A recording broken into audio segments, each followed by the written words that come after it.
Before this video starts, I would like to mention one thing. I won't be able to upload a video for the next month because my exam phase is starting and then I have to focus on this. But don't be worried, I'll be back after 1 month with even more energy for new videos. But for now, enjoy the video and feel free to subscribe and like. A few weeks ago, we had the Spanish Grand Prix, and apart from the collision between Russell and Verstappen, there wasn't much to talk about this Grand Prix. However, there was something that was special about this Spanish Grand Prix, because this was the last time for the foreseeable future that we would see the Spanish GP be held at the Circuit de Barcelona, Catalunya.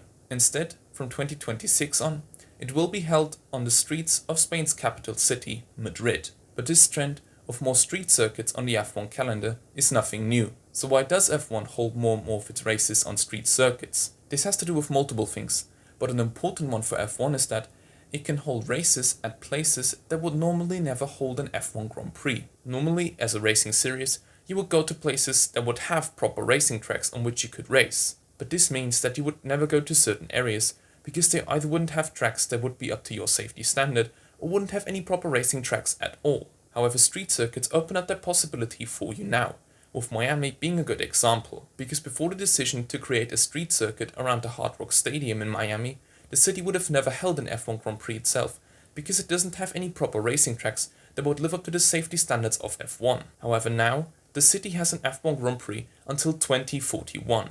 But what F1 cares even more about is new audience, because despite F1 being a world championship, there are still places in the world where motorsport culture basically doesn't exist because there is no interest and no infrastructure for the sport. And part of this is also because a new track with the safety standards for F1 or other racing series like it is pretty expensive. And so no country or region would decide to build a huge track with a lot of safety structures for hundreds of millions just to have like 5 F1 races before going somewhere else. But if you could just close a few public roads during the weekend and of course make some modifications to the streets, but still be able to hold an F1 Grand Prix for way less money, this would be a good opportunity for countries or cities to actually come to F1 and ask if they could hold an F1 Grand Prix itself. And the series who has been doing this successfully for several years is Formula E. They had raced on several continents and in countries that are not known for their motorsport culture, like Chile, Indonesia or Cape Town. But what F1 also wants is to create spectacular images. Especially since 2017, when Liberty Media took over F1, the selling potential of the sport got raised enormously. And that is also because the sport tries to make itself more valuable, which is also possible by creating more spectacular images. But let's start from the beginning. Liberty Media wants to expand F1 to more and more regions. And so F1 starts to look for places that could create bigger and better images that it could then either show on TV or show on social media, which makes the sport even more valuable. And with that, it is no surprise that F1 started to go to places like Las Vegas. And I do have to say, even though I was a bit skeptical about the race before its debut in 2023, until now, I can say it has really delivered. We've got a good, exciting race with Perez and Leclerc fighting for second place until literally the last possibility, where Leclerc, with a spectacular move down the inside, overtook Perez to gain second place. And while all of this was happening, F1 was able to produce the pictures it wanted, to see F1 cars race against each other wheel to wheel on the strip. So let's imagine that instead of just having one event like this, you could have multiple ones throughout the year, with unique pictures in every Grand Prix. A race through Paris with the Eiffel Tower in the background, or a Grand Prix in London where the cars race next to the Big Ben. This would certainly give F1 more material to advertise the sport. Plus, such spectacular venues like Las Vegas can raise the price of the tickets enormously, which leads me to the next point, and that is the amount of money F1 could earn with street circuits. Liberty Media has started to turn up the prices on everything. For example, the price for a normal one-day ticket on Sunday for the Belgian Grand Prix in 2025 on F1's website is €295, almost €300 just to go to one F1 race on Sunday. For comparison, a 4-day ticket from Thursday to Sunday for the 24 hours on the Nürburgring will cost you at most €77. And I know you can't really compare the two events, but it just shows that F1 can charge so much higher prices than other sports can, even though it's only for the main race. But it's not only ticket prices, but also things like merchandise, which doesn't matter if you buy it at the store on the track or online. Everything that has to do with F1 is just pretty expensive. But that is not only the case for the fans, but also for the tracks that hold the races, because they also have to prove themselves that they are lucrative enough in order for F1 to hold a place at their circuit.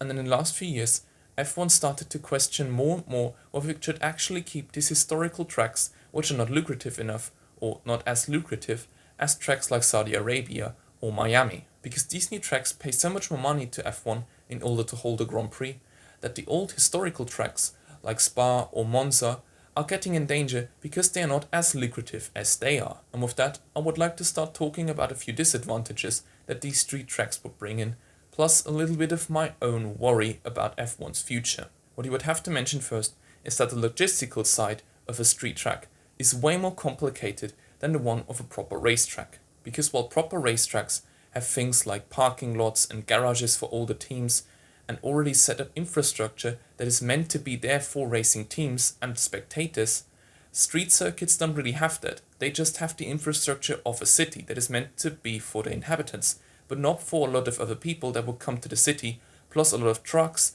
and few other cars. This then makes the planning and the organization of this infrastructure for such a Grand Prix so much more important, because if you don't do it right, you will get massive problems. And a good, but also a little bit extreme example would be Monaco.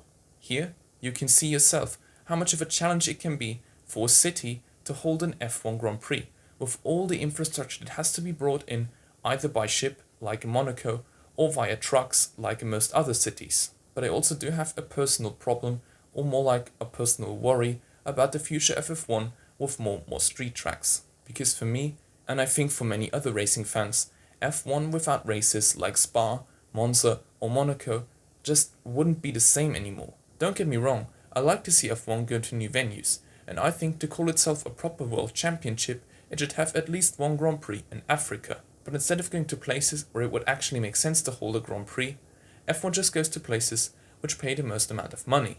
And because a race calendar can only take up around 24 races per season, if F1 wants to go to new venues and have a new race, well, some of the already existing ones on the calendar have to go, and in this case, it will probably be the ones that pay the least amount of money. But F1 is still a sport that lives from its hard, faithful fans from Europe. They are the ones that make races like Spa or Monza so special. And as for me, who has been to the Belgian Grand Prix last year, I can say that this is a very special venue on the F1 calendar. When you walk to or from the circuit or watch at the grandstands, you can see how much it means to the people that they can be able to experience the biggest motorsport series in the world. They came on Saturday when the track was flooded with rain, as well as on Sunday when the sun came out and we had a beautiful summer day. They didn't care about this, they just wanted to go to the circuit and see some good racing action. But those people won't go to places like Saudi Arabia to do the same there. And if you have fewer and fewer of these fan magnets on the F1 calendar, I think that F1 races will get more boring and also quieter.